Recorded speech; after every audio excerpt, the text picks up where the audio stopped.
It's a sad day in Chiefs Kingdom. Your Chiefs go down to the Chargers. And more importantly, Chiefs lose Patrick Mahomes to injury. It did not look good. I'm going to break it down for you from what I saw. We will relive the game.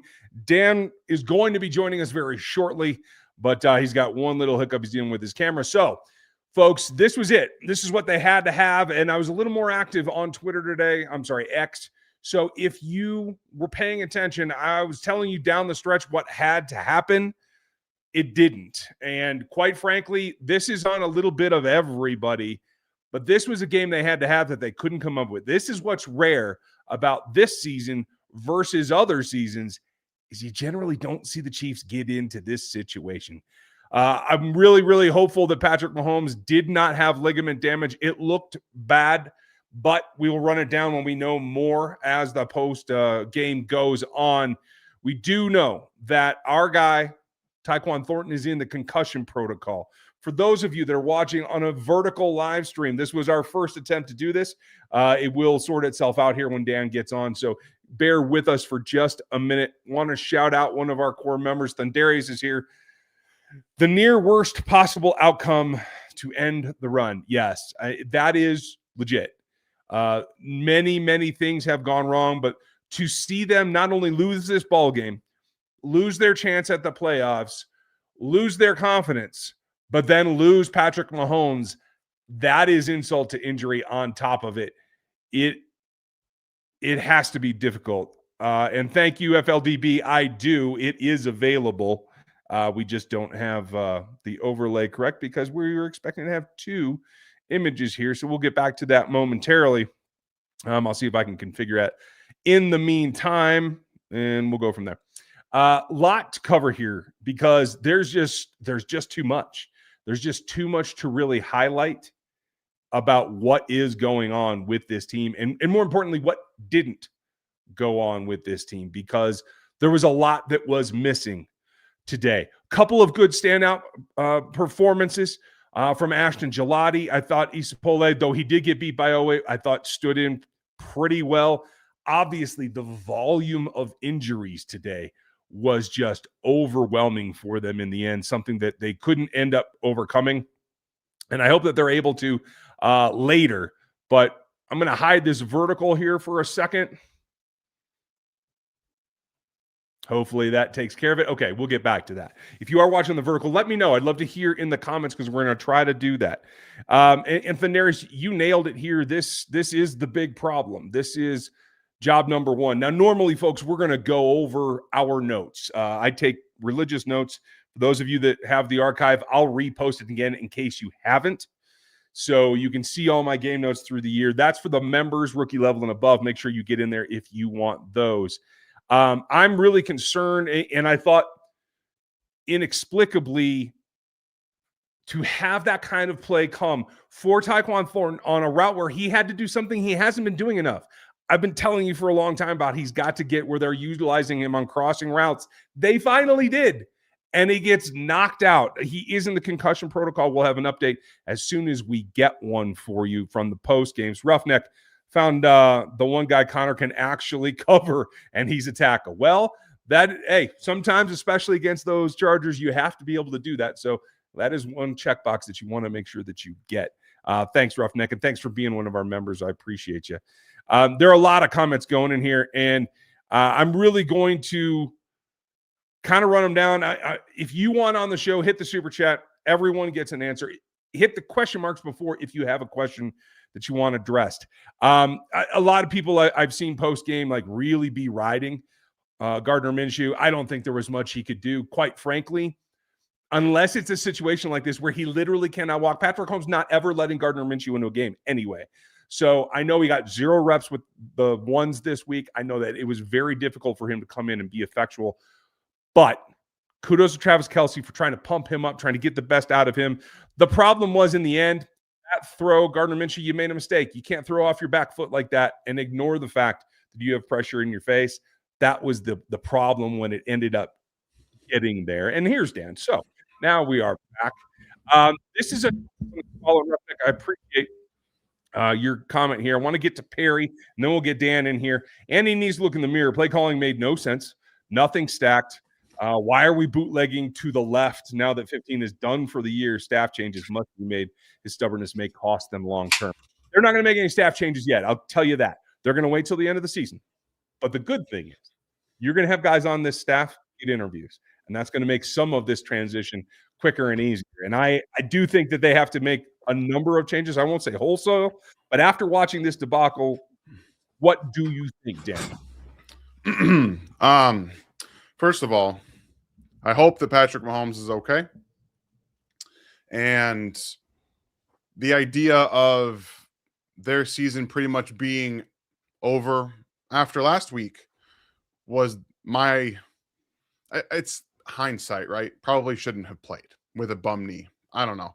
Probably hindsight. You got 4, you lose Jalen Moore in this game. Probably just shouldn't even have bothered. Now,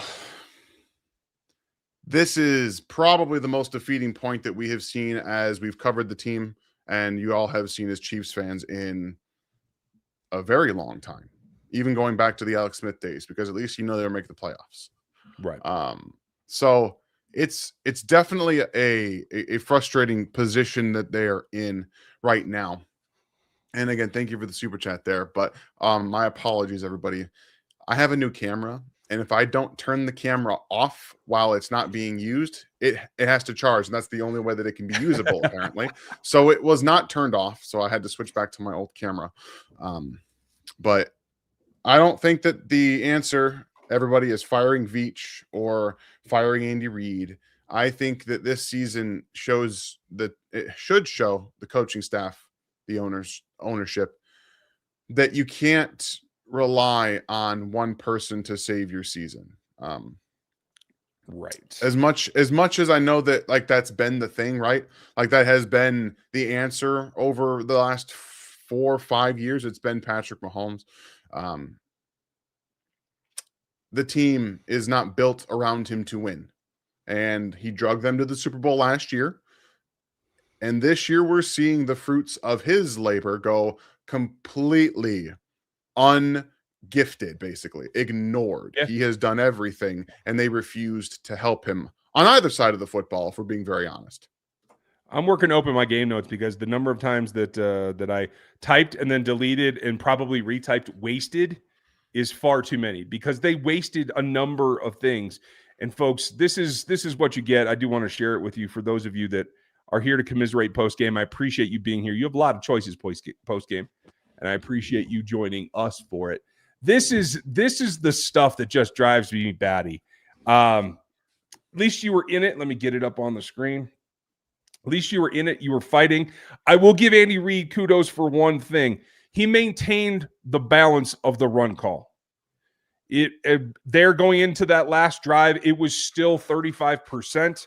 It wasn't getting things done, but it wasn't crushing it, right? They had to keep them honest because, quite frankly, with Patrick in the game, the pressure was still getting all over the place. It actually relaxed a little bit when Minshew came in, I have to say. But I want to get to my big takeaways. I'm not going to run through all my notes. But obviously, top story, the big thing that changes and crushes this is the injury to Mahomes. Before that, I do want to highlight, they did listen to us. They ran more to the start. They kept the play call in there for the run. They actually ran 2 of the pitches that we've been screaming about. They just did it so poorly to the short side of the field, and one with a guard at left tackle that you really set themselves up for failure. And there's just no other way to describe that. This is too little too late. This is panic mode. I appreciate that somebody heard what we were saying, but it just didn't work. It's too little too late, guys. And by the way, if anybody comes in here and says that Brady had no help, I'm just going to ban you and move on, because he had a top 10 defense, like top 5 defense consistently his entire career, and a run game every single year. So go ahead, move on. I will just mute, block. I will do whatever I have to do because I don't want to hear it. And quite frankly, if you come in here with that ignorance, I really just don't think you know football. So please back away and move on to the next stream. I appreciate everyone else in here who understands that we all know football a little bit better than that. But probably a Chargers. If you get to this point in the season and you're just now listening to the things that you do well, You're just now getting under-centered to run the ball when you're down five offensive linemen in this game. That's too late. I'm sorry. That's too late. Now you want to take your left tackle and pull him around and do the pitches. Well, you can't block consistently. You didn't do that with Josh Simmons. So you didn't even get to practice with the offensive line when it was healthy to do these kind of things. So like when we're seeing this on tape consistently, and they waited until they were down 16-13 to put Tyquan Thornton over the middle routes. They waited until then. Like, you can't make this stuff up. You can't do it. And to everyone saying that dynasty's over, that's not how dynasties work. Every offseason, there's a chance to rebuild it. Yeah, like if the Chiefs go back to the AFC Championship next year, like it doesn't matter. However, this really banks on the severity of the knee injury with Patrick Mahomes, because if it's an ACL, he won't play next year. He won't. Correct. And no offense, he shouldn't play. You don't rush him back. Do none of those things. You have to use next year as a tool to get your run game better, to get other young players experience, and then use that draft again to reinforce the 32-year-old Patrick Mahomes, because it's not going to be next year if he's got an ACL. Yeah, no, it's just not in the cards. And Punisher, thank you for being with us. One of our newer members, appreciate you. The coaching mistakes is what we're highlighting here, and we agree. This was mistake after mistake after mistake. And it's not just to toot our own horns, but we've been giving the information that needed to happen for the last 6 months. And to Dan's point, if you waited till the bitter end, until you are hanging on by a thread to actually implement some of them, to take direction or take insult from someone else, to finally make adjustments, that's on the staff. And I do think, Angler, I agree with you. I think Kareem's doing a great job. I don't know that you can rely on Kareem Hunt next year, another year older, to be this efficient in short yardage. I would love to see it, but I do think fullback is part of what you can do, because especially if this is an ACL for Patrick Mahomes, this changes the math. This means you can get a top 100 running back because you pretty much have to at this point. Yeah, no, you do. And you might have a brand new running back room next year. I don't know if you shouldn't be bringing back Isaiah Pacheco. And Nate Taylor reported that pretty much he's not in their future. Pretty much reported he's not in their future plans. If he's not in your future plans, what are you doing giving him as many reps as you did? Right. Like, I don't really get any of that. Kareem Hunt probably won't be back. And the way they clearly feel about Rashard Smith, he's essentially a wide receiver at this point. So, like, there's no point in that draft pick either. I get he was a 7th round pick, but, like, figure something out. Do something a little bit different. Overall, thank you guys for the super chats. And I know that the vertical stuff is very confusing. Both of us did this on accident, I think, setting it up this way. It's not. So those of you that find it on vertical, go over back to the channel, and there is a different version. It's not the vertical one. You may find that if you want to be here and interact in a more user-friendly way. And I will see if I can shut that off. In the meantime, Dan, go ahead and take the next super chat and run with it. But FLDB, thank you for the appreciation and the support here, buddy. I appreciate you, and I'm going to work on it right now. Definitely. We'll see if we can, because I tried to do it during a live stream last week and I was unable to. So I had to actually go and delete the video after it had been aired, and that got it out from the algorithm, obviously. Gotcha. So we'll see. Steven, thank you very much for the super chat. This is worse than a team with no talent winning only 2 games. Absolutely wasted season. And that's what expectations are going to do. That's a realistic and a natural reaction to it, and I understand it. Like, I get that gut feeling, like they're always supposed to be a chance with Patrick Mahomes, right? Like they're supposed to be. So I think that even early in the season, I would have said that, Patrick was playing well.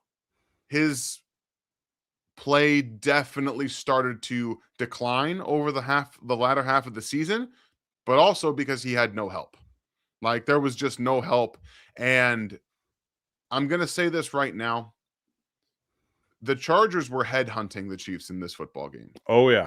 That was very obvious, in my opinion. Now, I'm not saying don't go out there and hit players over the middle of the field.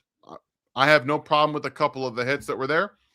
You try to get big hits to deter players from going over the middle of the field. The one time they asked Rashee Rice to run a slant route, he got walloped by Tony Jefferson, who ended up getting kicked out of the game.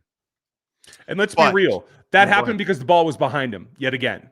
Just like it was the first time he got crushed Yep. across the middle. If you're going to run slants, you have to put it where the player can catch it and still protect himself. That's on Patrick, and it was all game.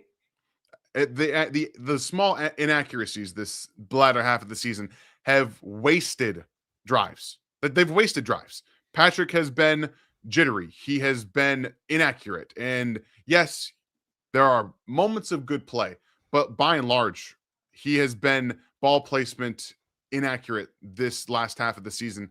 And then, like I'm sure I know you addressed it, that throwaway that wasn't a throwaway was maybe the worst play of his career.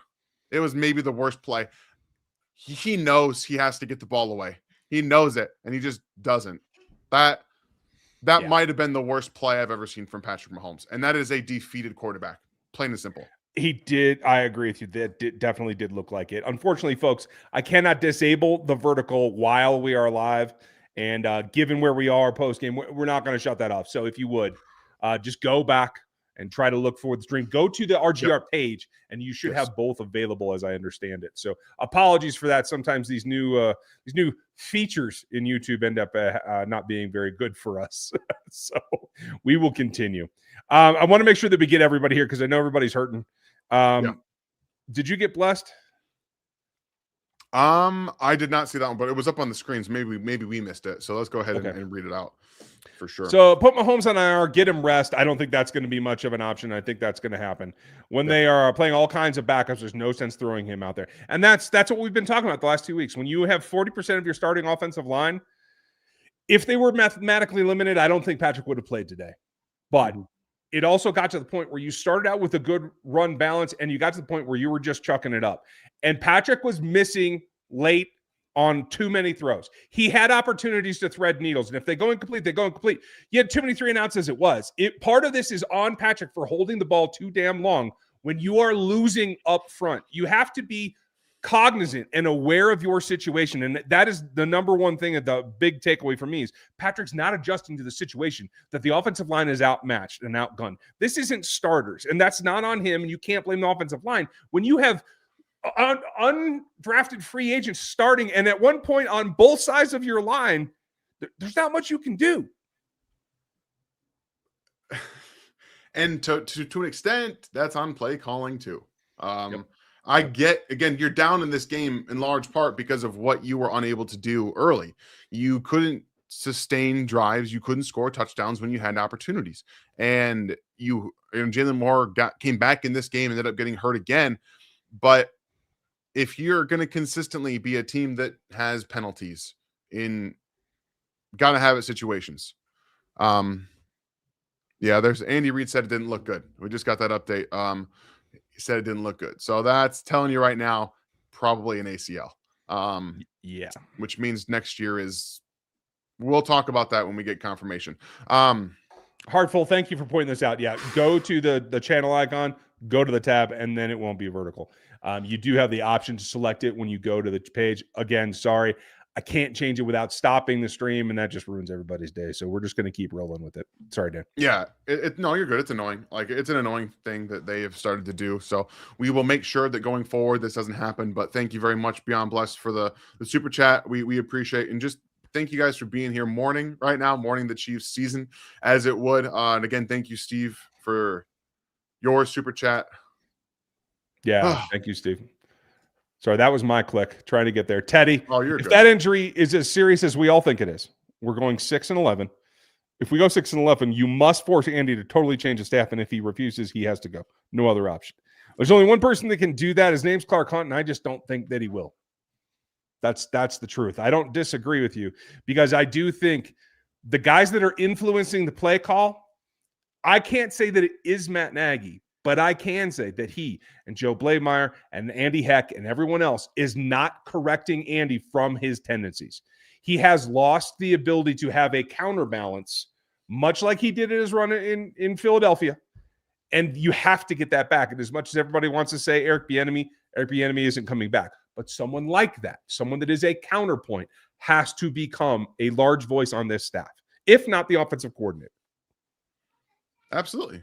And accountability is an important thing, and I know that this team, this staff is going to take this season hard, as they should, and I hope that we see the corrections going forward, because I think that hopefully is something that Andy Reid will look back on his tenure in Philadelphia this offseason, see how that turned out, and make changes to make sure that that doesn't happen. Because if we go into next season with the same situation, even if Patrick comes back maybe halfway through, let's assume it's an ACL and he can kind of find his way back halfway through the season, whatever. Yeah. Like, you're going to still be setting him up for failure if you're going into that with the same expectations in the same situation. So it's not necessarily a total change of the staff. There needs to be a mindset change at the top. And that, I think, is the big issue here, is that both Ryan and I are not very confident that Clark Hunt will be willing to do anything drastic. I want to address Ugo right here. How can you say it's not Matt Nagy? How can you say that it's the common denominator? Common denominator does not make it true. It happened to happen at the same time when he showed up. It's also a common denominator. That's what Eric Bieniemy left. And the one guy that would stand up to Andy left. So it's not just that Matt Nagy's part of the equation. It's that Andy lost anyone pushing back on him. That's what it comes down to. And that's why I say that, Ugo. You're not wrong. It is part of the equation, but it's not the only part of the equation. Yeah. There never will be. Like, it's not a simple one, and it's not a simple answer. Like, it's just, it isn't. And as much as we all want to have one, there isn't going to be one. So who we drafting? At this point, if we think that this is the case, they will not beat Denver. They will beat the Raiders. So they will end up with 7 wins. I mean, I don't know, man. I'm just gonna say this right. I'm just gonna say this right now. Gardner Minshew is legitimately a bad quarterback. And at this point, Chris Jones got hurt in this game. Multiple players got hurt in this game. Yeah. I wouldn't be shocked if they rested every single player that has a little bit of an injury, because there is literally no point in playing it if you're already eliminated from the postseason, which they are. There's no point in her hoping that they can do something, and realistically, your chances of them getting injuries that linger into next year is far more drastic when you're not playing for anything. Agreed. Now, next season, you should get Josh Simmons back. You expect that you have more at right tackle. To Dan's previous point from this earlier, we don't know if he's going to win the job. Issa had a harder time today, I grant that, but I thought he played pretty well. Still don't know if he's the answer.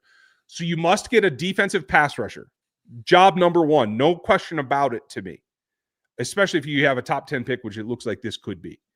Secondary option is another tackle, another somebody you feel can be a long-term starter for you, because you have to get this locked down. You cannot take any more chances. You cannot go into a season thin with one new guy on your defensive interior in Omar Norman, who, if he gets hurt like this situation, just like the Patrick situation, your plan falls apart. Your plan has to be more robust than that. So I still think right now, as I sit here, Dan, I think the best concept is to go get elite talent in this draft, maybe by bundling and moving up. But if they are now in the top 10, they could let it fall. Or if you're able to think that you can do something in free agency to fix your pass rush, then you move back and you try to gather top 75 picks, get 3 or 4 of them if you can, which I think is plausible.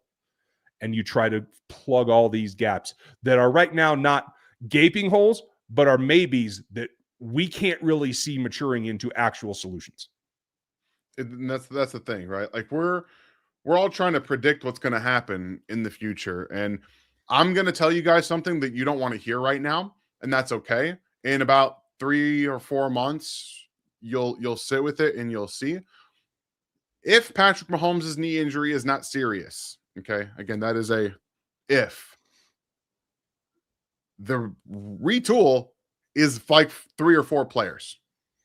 Mm-hmm. It's 2 free agents that actually matter and 2 draft picks. And this team is vying for an AFC Championship game / Super Bowl. Like that's what it is. Okay. Yep. Even with the play calling as it is now, that's what it is, to be very truthful with you. So you have to execute. You have to not have penalties in big moments, and you have to be able to have special teams that just function. The special teams was not functional this year. Effectively poor all the way around. So you need to have more. Yeah, I agree. Addicted. If Mahomes' injury is worst case scenario this late in the year, how much of a concern is it missing time? He will miss next season, period. An ACL, even with a quarterback who trains as hard as he does, you might be able to cut that to a 9-month window. That means he's not actually able to get back and run until season opens. Yeah. Which means he won't actually be available. And even if he were ahead of the schedule that far, more likely with how beat up his knee has been, it's a full year before he's even able to run significantly. So that's done. If he gets back a little bit early, you might get him back for the playoff, which at this point you can't really deal with. And you have to get to the point that you have something that can float you in the meantime. The game plan has to change.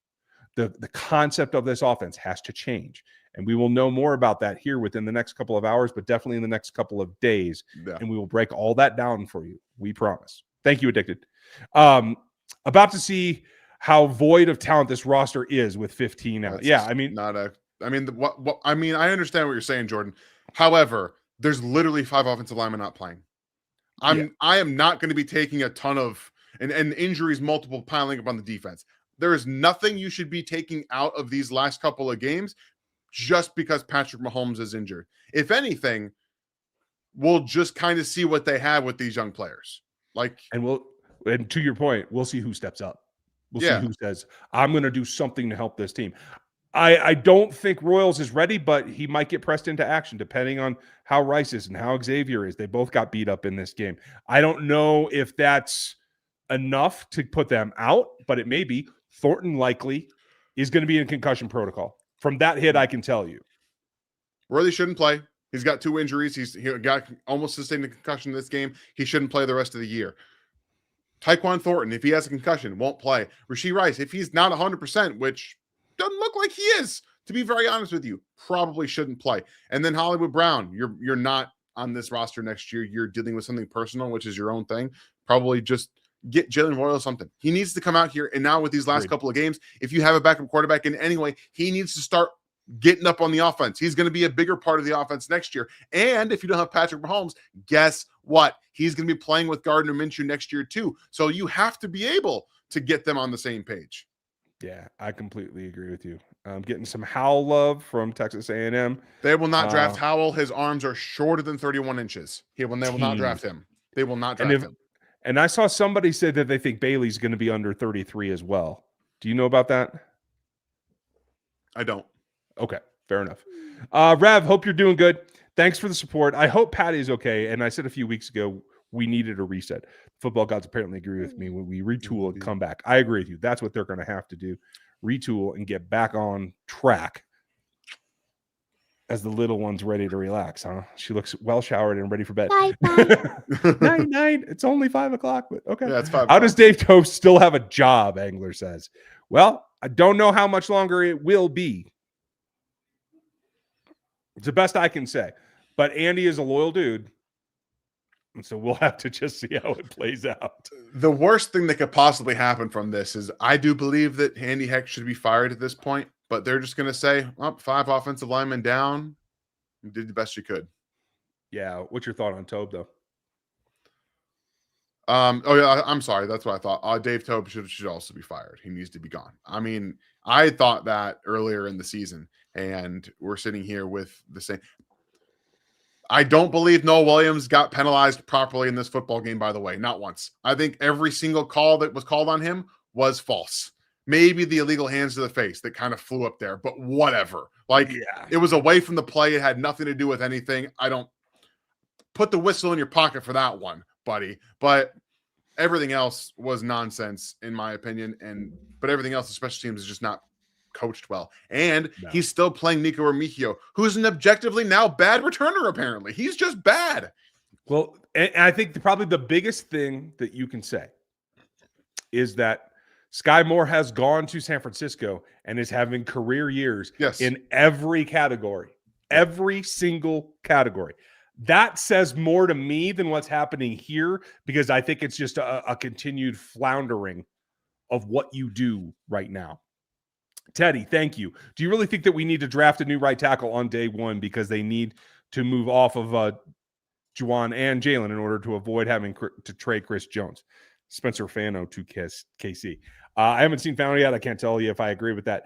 But I think it's a possibility. But again, only if they trade back. I think elite defensive pass rush talent is what you have to go get on day one, no matter what. It's just whether it's in concert with something else as well.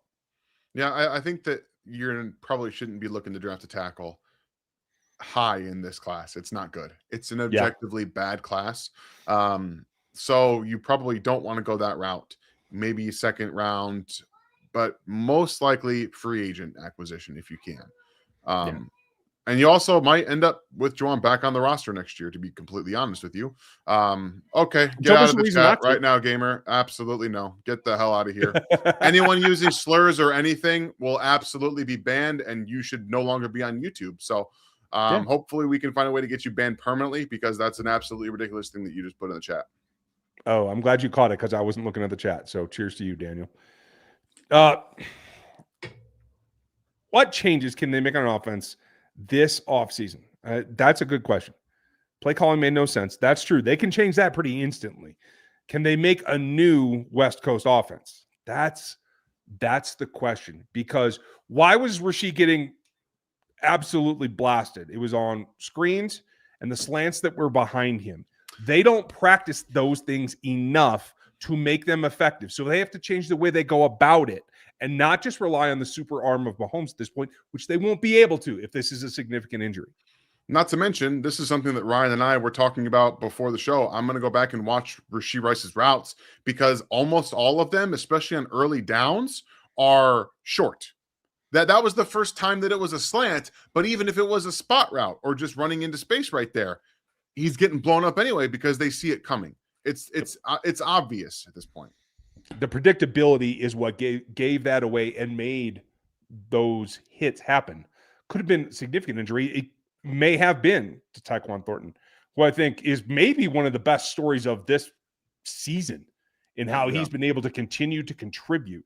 Going into that last drive, he was still the leading yard gainer on the offense. It was a good that first route that I'm still that was pass interference that wasn't called. I still can't, not just that one, but the first deep over, right, where he stops in the middle and then they get the pass, the block in the back, or the illegal, whatever you want to call it. Like, why is it taking so long? One, it was drawn up well. They did a really good job of drawing that play up. It was a good design, but why are we seeing that in the fourth quarter? Why is it taking to the fourth quarter for that to happen? That is the big question. It's as much about how they go about the game plan as what they take out of it, because they're just reluctant to use things. And it's worked for them in the past, and I think that's the only way that they can justify it at this point. Perry, good point. This is now 08 Pats with Brady's knee and PN's knee. Yes, if this is an ACL, you will see Patrick Mahomes wear a brace for the rest of his life. You will also see him not run near as much.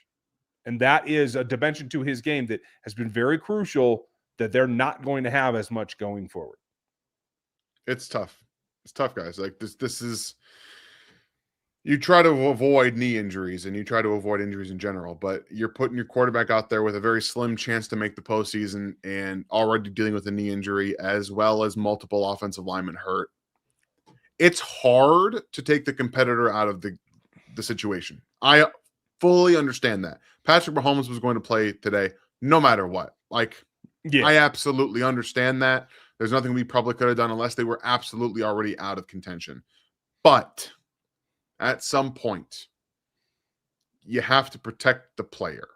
And in those situations, what he's been doing is running out of pockets because he has no opportunity to do anything. And that was just he needed to throw the ball away earlier. You need to protect yourself too. And multiple times he waited far too late. The one earlier in the drive where he tried to run across Khalil Mack and ended up getting hit at the sticks. Why are you not just throwing that ball away? That he needs to be told, you can't do this, especially with a knee injury. There's a lot of questions here around Geron's. I know Chris just had one. I got it 10 times on X today. They can go out and get a number 1X, a big-bodied DK Metcalf type if you want.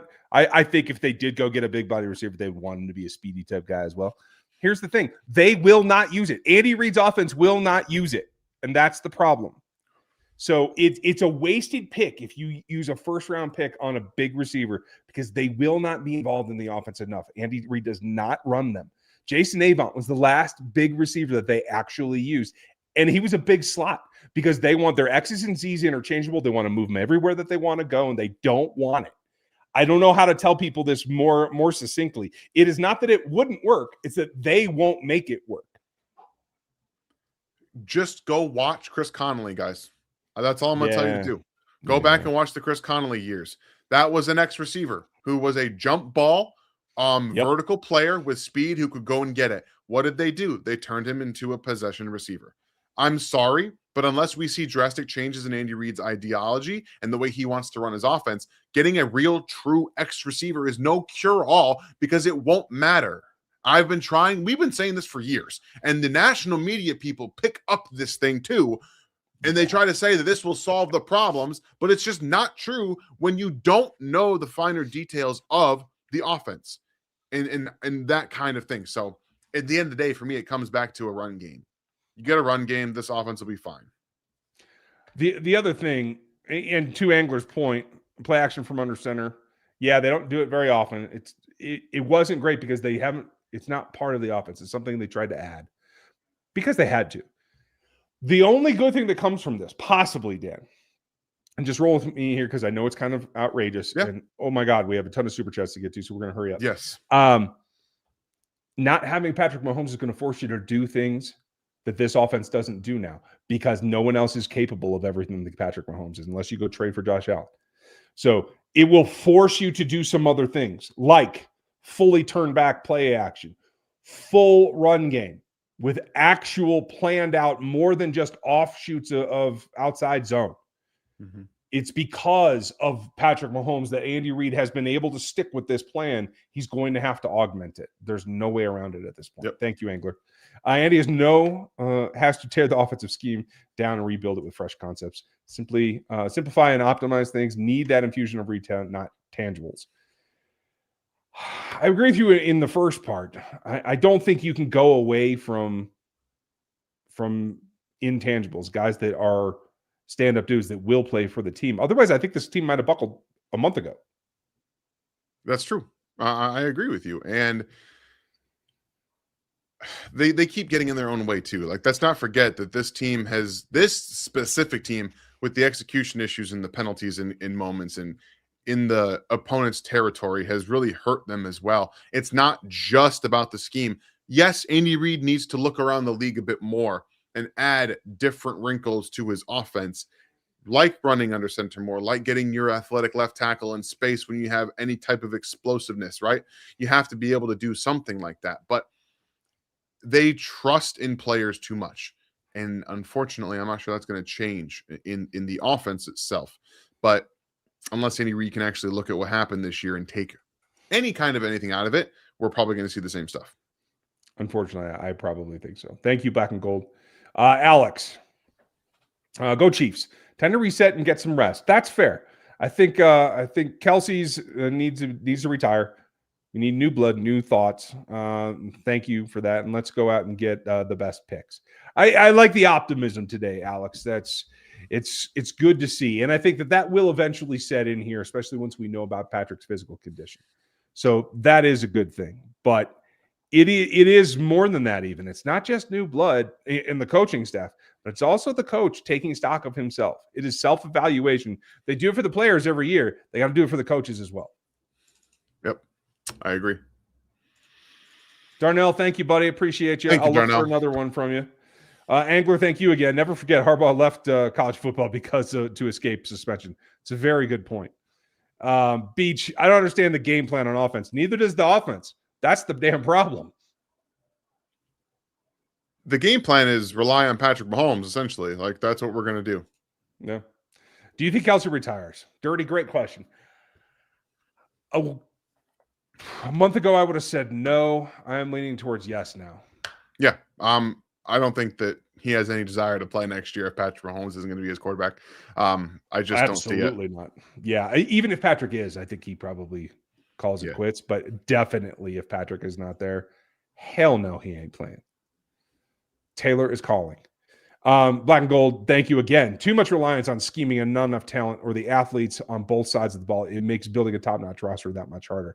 I disagree with you only that I can't say that we don't have enough talent because they're not asked to show their talent. They're not asked to do the things that they're best at. They're asked to fit in Andy's scheme. And I agree with you on the scheming part. And that's the problem is I think that's why when you see some guys kind of just come in and they have broken plays or whatever, you see some guys stand out in that, oh, I never knew he could do that because he's never been asked to do that by the staff. Nothing? Okay. No, I thought you were going to keep going. No, I'm just trying not to step on you. My fault. No, you're good. I was waiting for you. It sounded like you were going to keep going. But look, this is their most talented wide receiver room ever. This is a fact, in my opinion. They don't have Tyreek Hill, but this is still their most talented room. And Andy Reid does not allow them to run a ton of real routes. As I've seen, there's not a ton of it. So when it's predicated on that initially, I can understand being okay with it. When you're down to 3 offensive linemen, 2 starters, basically at this point, everything changes. The entire offense has to change. And sometimes you have to let guys run routes that they don't normally run to be able to allow for different things to happen. So I just want to see more routes being run from the wide receivers that see growth. This next year, we'll see that hopefully with Rashee Rice and Xavier Worthy. But at the end of the day, it's hard when you're not being asked to do it consistently. Yeah, there needs to be a fresh injection of actually attempting to stress the defense rather than one thing over here. You guys just occupy space on the other side. Yeah. Thank you, Black and Gold. Appreciate you. Teddy, now that I'm thinking about it, if it's an ACL next year, is cooked because of the timeline. Would that, in that world, should we trade Chris Jones? I'm going to tell you it's looking more likely after these last 2 situations. My guy Gelati, I thought showed up in multiple ways. He still gets blocked too often for what I'd hope for. He still has trouble disengaging at times, but he's giving you a spark. And if you can get Omar to come along, that will help. If you get another pass rusher in free agency, if you get another pass rusher in your draft class, you have to feel like getting 5 invested people into that. And there's no way out of the George Karlaftis contract. For those of you that are thinking what do we do instead? This could be the Tyreek Hill situation where Chris's value to this organization is more value in the trade than it is on the field. Yeah, absolutely. And I'm gonna say something a little out there because it is right after. And again, if I'm assuming Patrick Mahomes is not playing next year, they should trade Chris Jones and Trent McDuffie. And that's harsh. It's hard to hear something like that. But if you know your season is pretty much over before it starts because you have to play a backup quarterback as your starter next year, what's the harm in trying to just go full on immediate rebuild, retool with multiple first-round picks, and you have weaponry to get up higher in the first round in maybe this draft and the next draft with multiple different players to be able to get something done to get that top-tier talent. So that's more of obviously it's a risk as well as something that this team has never really tried to do, and it might not be in their DNA. I would be entertaining the thought, though. Yeah, that's fair. For those of you screaming about Legion of Zoom, yes, that was very talented at the top end with Sammy and Tyreek. Having McCole Hardman and D-Rob in there is not as good as what they have on this roster right now. I would tell you guys that Sammy Watkins is Rashee Rice. I think that they are, in this offense, they are relatively the exact same player. Okay? So that means, yes, Tyreek Hill is the one-all be-all of that. However, Juju is better than McCole Hardman. That's a fact. End of story. Hollywood Brown is better than McCole Hardman. Xavier Worthy is better than McCole Hardman. And Tyquan Thornton is better than McCole Hardman. So we just kind of level it out a little bit. Sure, top end with Tyreek Hill is all there. They're far more talented from as a 5 the rest of the way. 6. Yeah, I'm with you. Chris Jones at the podium saying that success is rented. Yeah, it is. Nothing is forever. So the question is, do you want to pluck down and sign a new lease there, Chris? That's the question. Because outside of a handful of games this year, it hasn't been there. And I'm not saying he didn't get doubled all year, and I'm not saying he is the reason. I'm just saying for what you're paying, for what they're renting you for. I also hope people understand that I'm not like saying that Chris Jones and Trent McDuffie are bad players and to get rid of them, like get them off the team. I'm just saying it's something that I'm entertaining because of what we have clearly almost, again, what I think happened today. It all becomes a question of how much is Andy willing to shift if Patrick Mahomes is unable to play next season? How much is he willing to shift to his players' strengths rather than his scheme? Because you're going to get a quarterback. You're going to go out and get a quarterback. You just don't know what he's going to be capable of. I doubt it's Minshew myself, but that's okay. Yeah. It's not Bailey. They're not bringing him back. There's nobody that's been here as a backup, really, that I think for Anthony Richardson. Don't even care. I can't bring a head case like that in. I don't even care. He's already quit on one team. I won't let him quit on another. That's for damn sure. It's one season. We will be back. The rest are vets, and there are a lot of vets on this team. You're right. We'll see how many are after Beach. Ninja, thank you. 2 All-Pros and 8 drafts. What should fans expect when he can't hit in the draft? Having only 2 All-Pros and 8 drafts is not missing in the draft. I got to tell you, there are GMs that go their whole career without an All-Pro, without a Pro Bowler, functional, and get wins. That is not the margin there. This has nothing to do with where we draft; it's who's drafting. I disagree with that, and I would say that if I'm Brett Veach, I double down even more because I put off my rant this week because I wanted to calm down because I was taking stuff very personally, and I shouldn't do that. But this game just confirms it all yet again. There are players that are getting put onto this roster that the front office staff evaluates as being able to play well, that this coaching staff will not use properly. This is a disconnect between the front office and the coaching staff. I'm not here to tell you that the front office is wrong. It's more likely that the staff is wrong. And we've seen it. They were wrong about okay. Isapole did not play awful today. Was he fantastic? No. But it was his first ever career start coming off of a game where he objectively played very well. If you can't see that Wanya Morris is a bad football player, and then you cut Isapole, who's got more upside and talent, because of a player that has started for you in the past, there's already a disconnect. There's already a problem with the way that you're doing your evaluations. Because if you are keeping people based on understanding the system and knowing basically you're having a personal relationship with you, you're wrong. Derek Nottie being brought back to this football team, you're wrong. Mike Pennell being brought back to this football team because you didn't have a choice because he knows the system and you didn't develop anybody and you didn't go after anybody else at the defensive tackle, you're wrong. Both panic moves. Both. And that's oh, geez. I'm glad you're paying attention to that because I'm looking at stats and stuff. Any invisible Locked On hosts lately? No, the squad show's running now on Locked On. Chris and I will go after this. We're approaching the hour, so it's going to be here pretty quick. We have a bunch to go through. We're going to light it up before I start getting texted. Please give me Gruden. I don't know if that's enough, but Gruden with Andy might work. What do you think? I mean, I'm not for having racists on my football team, but go ahead. Okay, I forget about the allegations. Sorry, I'm just thinking about X's and O's here.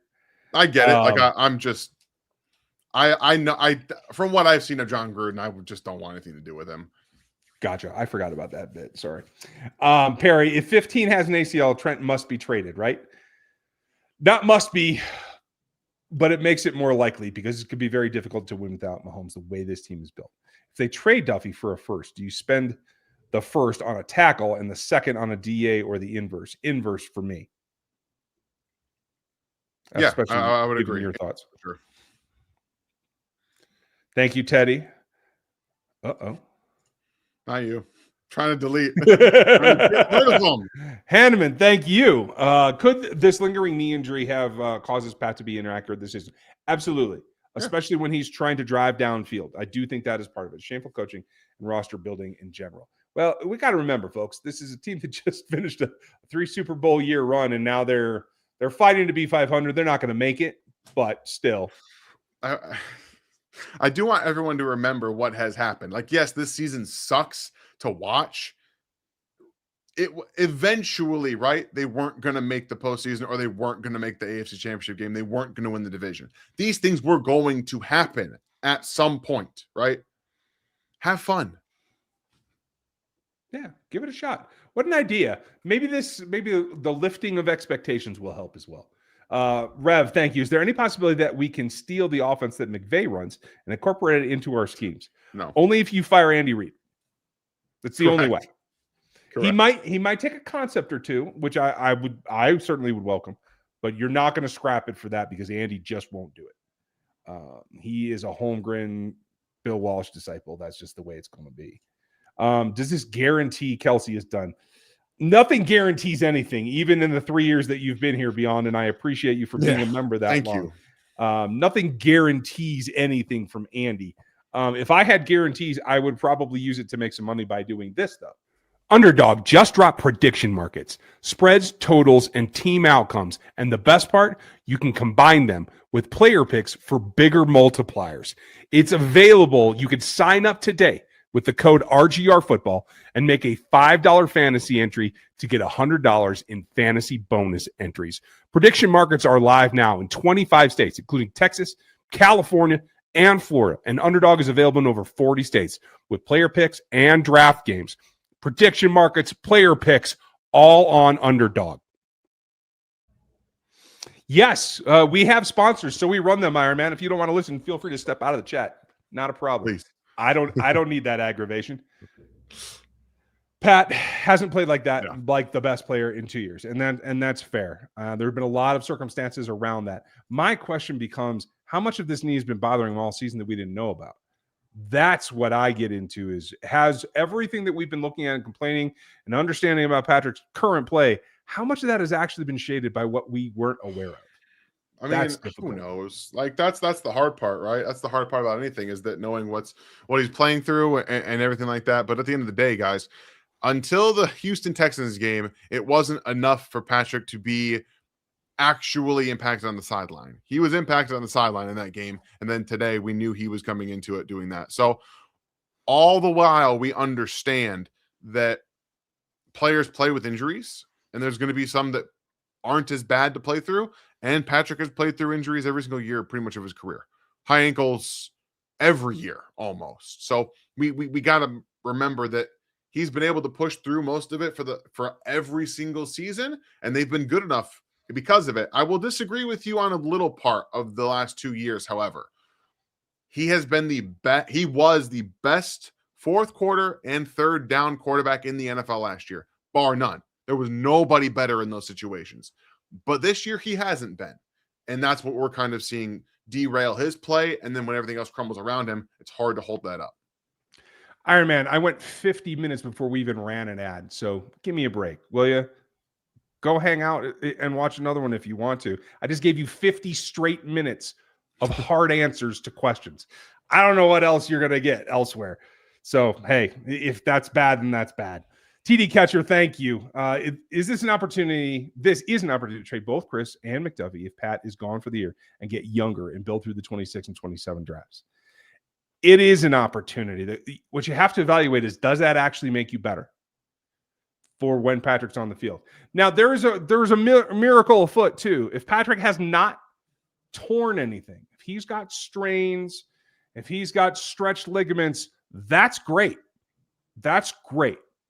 You shut him down for the year and he's back next season. And then that becomes even trickier because then it's not as cut and dry a scenario. You know what I mean? So yeah. I do think that we have to watch that. That's what you gotta watch. This entire situation is going to be interesting to monitor, guys. Like, it's going to be very interesting. And I don't know when we're going to know what we know. You know what I mean? It may be a last second thing. 23 and 24 draft class hasn't pulled its weight. Look back at the picks, 3, maybe 4 names, have not have contributed in a positive way, and that's fair. You can't have the Fab Five class every year, right? You can't have Creed and Trey every year, right? That is true. They have not been as good, but every year's a new class, right? Every single year, so you have another chance at it. Yeah, and you're never going to get everyone that pulls their weight the entire time, especially on a team where young players don't get the run that they probably should at today's NFL. Yeah, that's fair. And once again, we will always be here for you in the draft cycle. We always tell you what you want. Sometimes we will be wrong too. We know exactly how difficult it is to miss, meaning that it's super easy to miss. And I think that's why you got to take everything with a grain of salt. That like the problems that you see are not necessarily total misses. It's just a difficult game to play. If Andy told Pat to sit, what's Pat going to do? Given the frailty and the fact there's nothing to play for, I think after a couple of maybe loud arguments, I think Patrick would settle in and start the rehab and look to recover for next year. That's my personal feeling. Do you agree?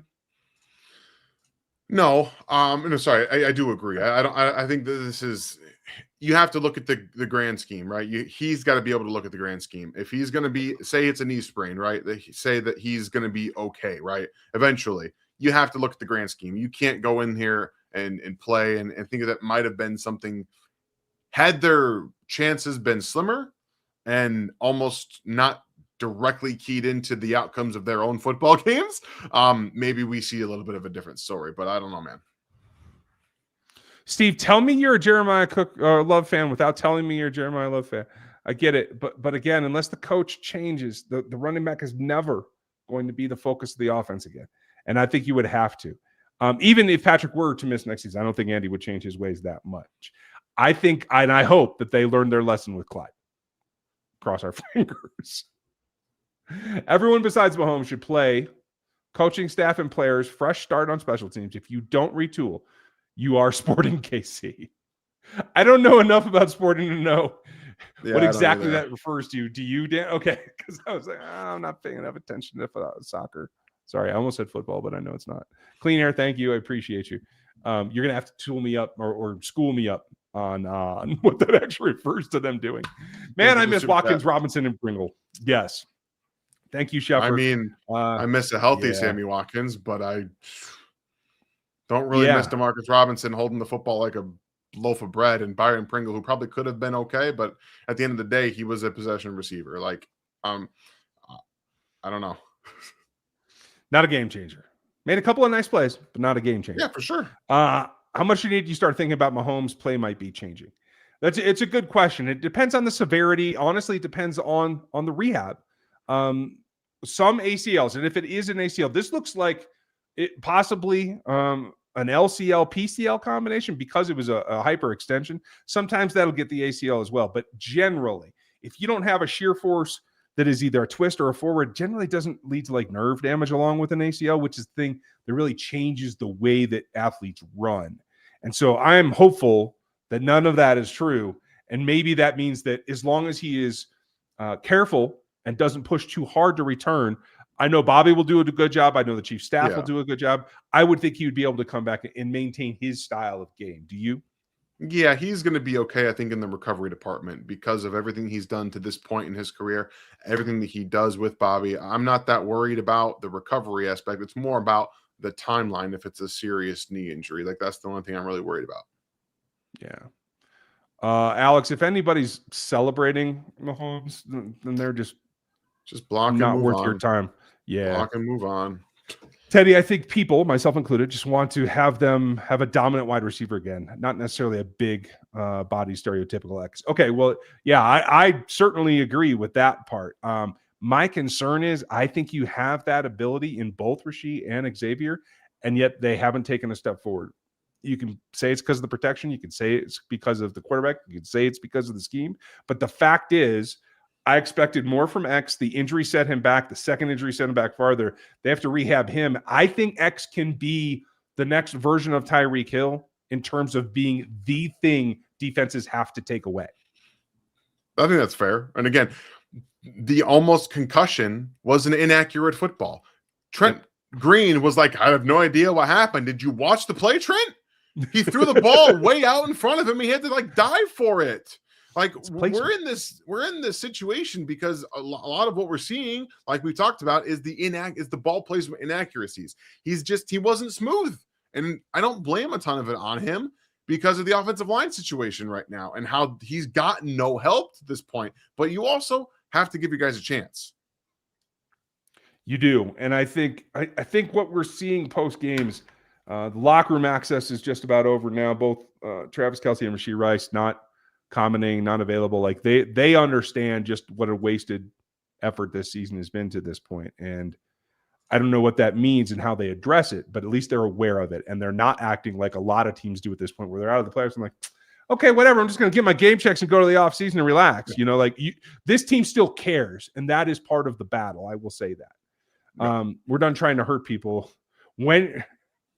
What do we do? Okay, Daryl, I think what you mean is like, how do you stay focused for the rest of the season, knowing that you're really just playing spoiler? You can't really hurt the Broncos. You can't really do anything. So it's about, in my opinion, developing the talent you have, improving the guys, getting looks, further evaluation. Clearly, this staff has to continue to learn to evaluate because they didn't know what they had.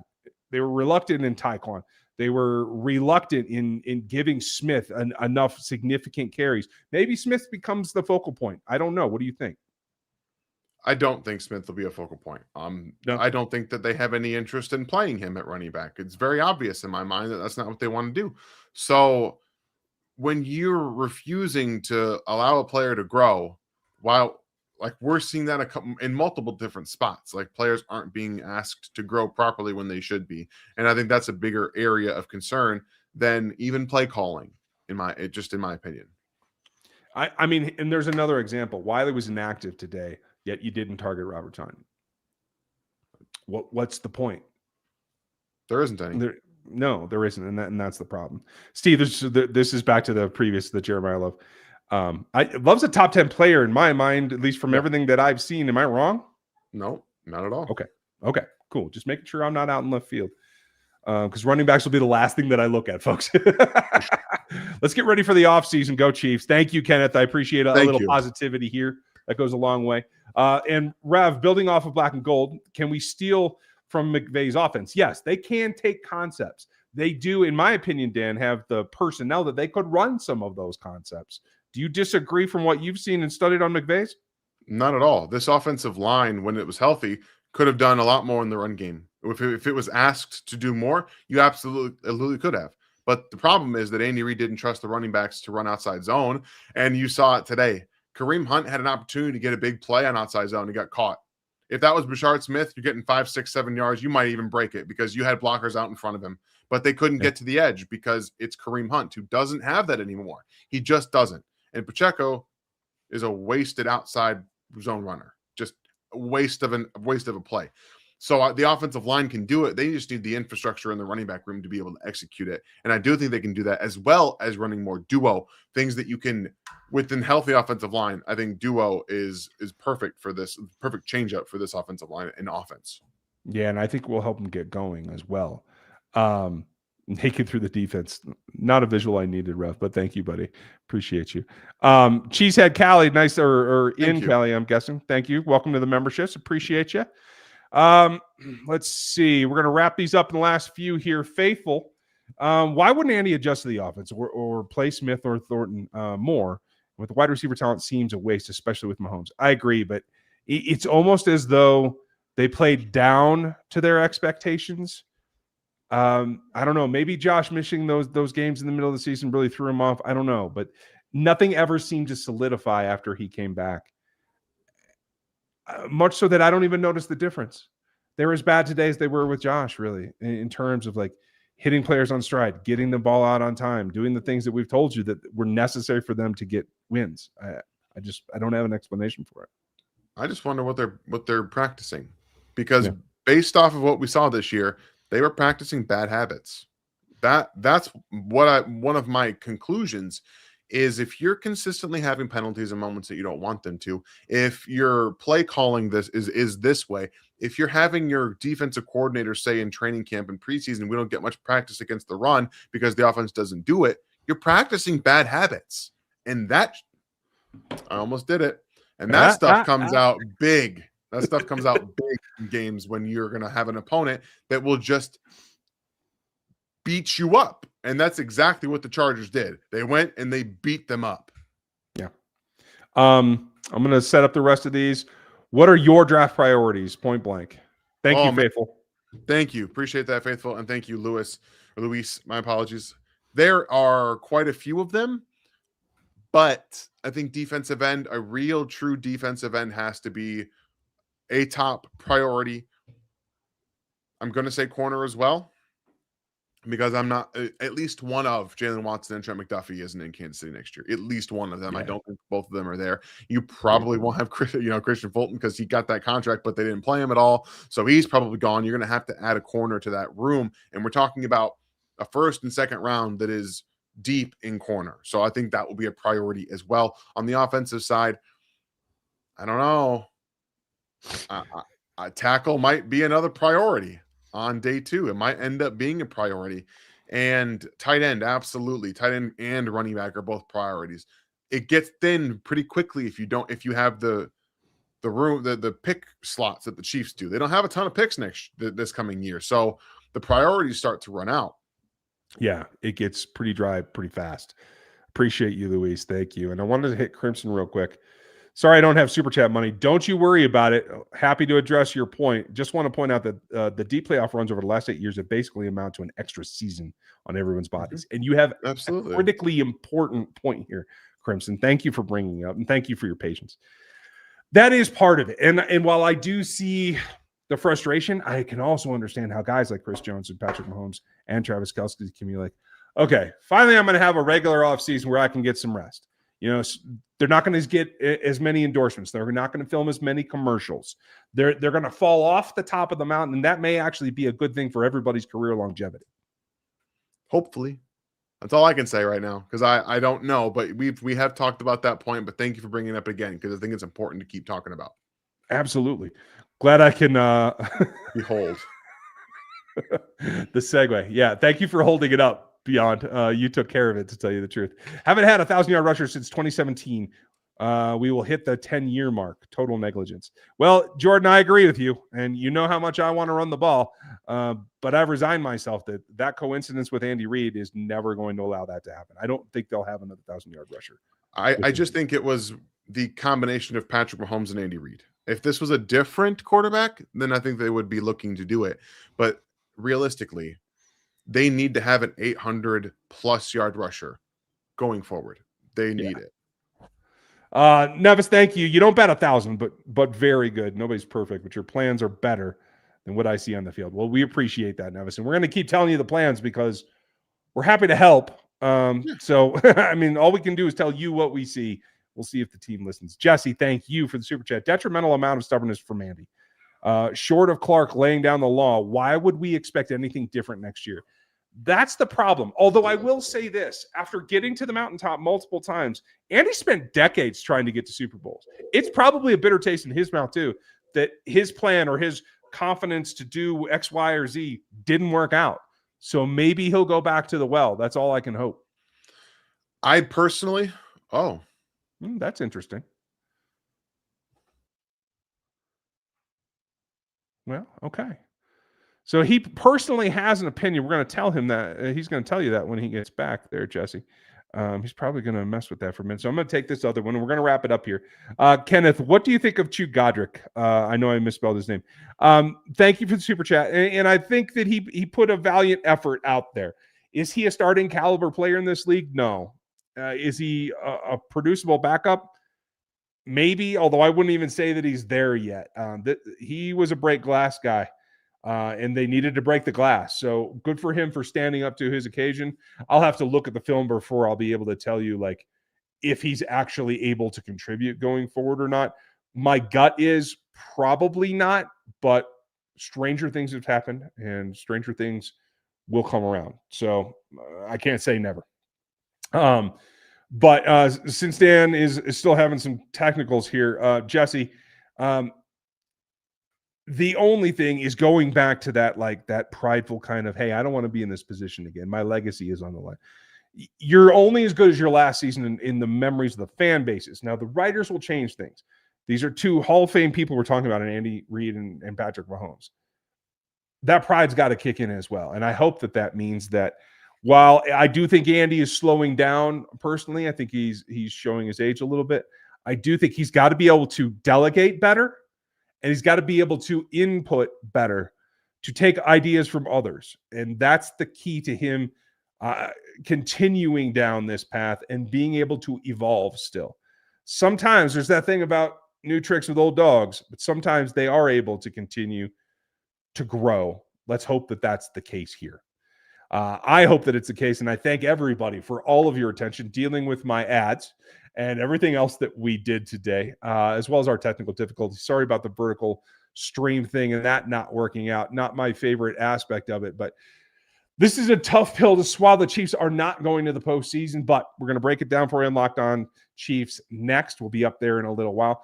And we're going to have this season all the way through. We're going to evaluate every play that any of the young players make because we got to know what they have to do next season. We're going to evaluate everything the coaches do to try to see if there's any hope for improvement there. And Dan is back. So back to that question, like short of the stubbornness, is there any reason to expect anything different? I mean, I was going to say that I think that we want Andy Reid to kind of evaluate not just what happened this year, but what happened in his tenure with Philadelphia when things started to get stale. Look at what's happened around the NFL to his offense, everywhere else that it's being that it has been run. That's what he has to do this offseason if he wants to continue to coach in Kansas City and honestly in the NFL. Whenever he's done, he's retiring. It's not going to be going to play somewhere else or to coach somewhere else. Right. Patrick Mahomes will be the last quarterback that he coaches. Yep. So he needs to look at ways to maximize that as long as he's going to do it. And the only way that happens is if you go scout your offense the way it's pretty much been flushed out of the NFL everywhere else that it was run. It is not effective, and everyone fired those head coaches. That needs to be the first place you look. The second one needs to be going to Philadelphia era and say, what did I do wrong here? How can I learn from that now? And then coming to this season and say, what can we do better? How can we look at this season, which we've had to do multiple times, and say, how does this not happen again? Right. That is the key. Learn from your mistakes. Project to the future. We're going to end with two of our members, guys that have been around here for a while. Kyle, nice to see you. Do you have the same feeling about the linebackers? They're decent, and I like them, but not as a trio. Bolton is slow and short. Chanel is not a coverage guy, and Tranquil gets bullied. Hoping for a rangy linebacker. I am as well, because Tranquil will likely not return. I don't see that in the cards. The injuries are piling up on Nick Bolton and the shortage. I would like to see Chanel move to the middle, and I would like to see them bring in a couple of linebackers myself. But you can't get out of the Bolton contract. That's the fact. That contract and the Karlaftis contract are done. They will be on this roster for the next 2 years. And the problem here is that I would have liked when Nick Bolton wasn't in the game is just put Leo in there at your middle linebacker and see what you have. However, Jack Cochran continued to get snaps. So yeah, here we are. Stupid. Just dumb. And Rev, to your point, no, he is still on the milk carton. They have not found him yet. Witness and protection. That's the biggest thing. And that is very specifically the Steve Spagnuolo thing, because he trusts him. I don't care about trust. If you don't have the ability to play in this league, you cannot play in this league, period. Steve, you got to let it go. Period. Last question from Alex. Guys, I want a big splash move at the running back position. Do you think they'll do it? Brother, I love you, and I'm going to say this as nice as I can. I don't think they're going to do it. A splash would have taken place already, because that would have been the extension done to Breece Hall. And I am here to tell everybody once again, it wouldn't have made a lick of difference. Yeah. Now, they would have lost these football games even if they had Breece Hall. Okay? You want to know why? Yeah. Because he wouldn't have been playing for the first couple of weeks. Right. He wouldn't have been learning the system. That's the learning the system. The reason they didn't trade for him in the first place is, one, because they'd have to give you a third-round pick, extend him, and then he'd have to learn the system. Okay? So I don't want to hear any more about, well, if they would have just traded for Breece Hall, it would have been fine. No, you can't fix the problems that they have with the running back. And people get carried away with the running back position because they see once you break through the second level that running backs get to do things themselves. Most running backs are significantly, if not predominantly, dependent on their offensive lines. They cannot do things by themselves. If the blocking's not there, the blocking's not there, and they'll get destroyed over and over and over. That's why Barry Sanders retired early, because he just couldn't hack it anymore, because he'd get beat up and he was trying to do everything himself. They don't have anybody near that talent, and they never have. Not since Jamal Charles retired. That is it, and it's done. It's awful. Sorry, I missed Jamal. It's awful. No, it's awful. We all miss it. Like the injuries, man. The injuries. Yeah.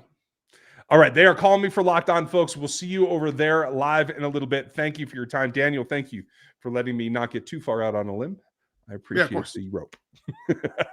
Hopefully the camera situation will be figured out next week or tomorrow. We'll get it. Next week. And we'll get the stream sorted out next week as well, folks. Next week, tomorrow, because we'll have live Q&A tomorrow like we always do. Have a great night. Enjoy the afternoon games. It's going to be all right. We'll figure it out tomorrow, and we'll talk to you then. Thanks for watching this video from the team at RGR Football. Click these videos to see more and subscribe to RGR Football.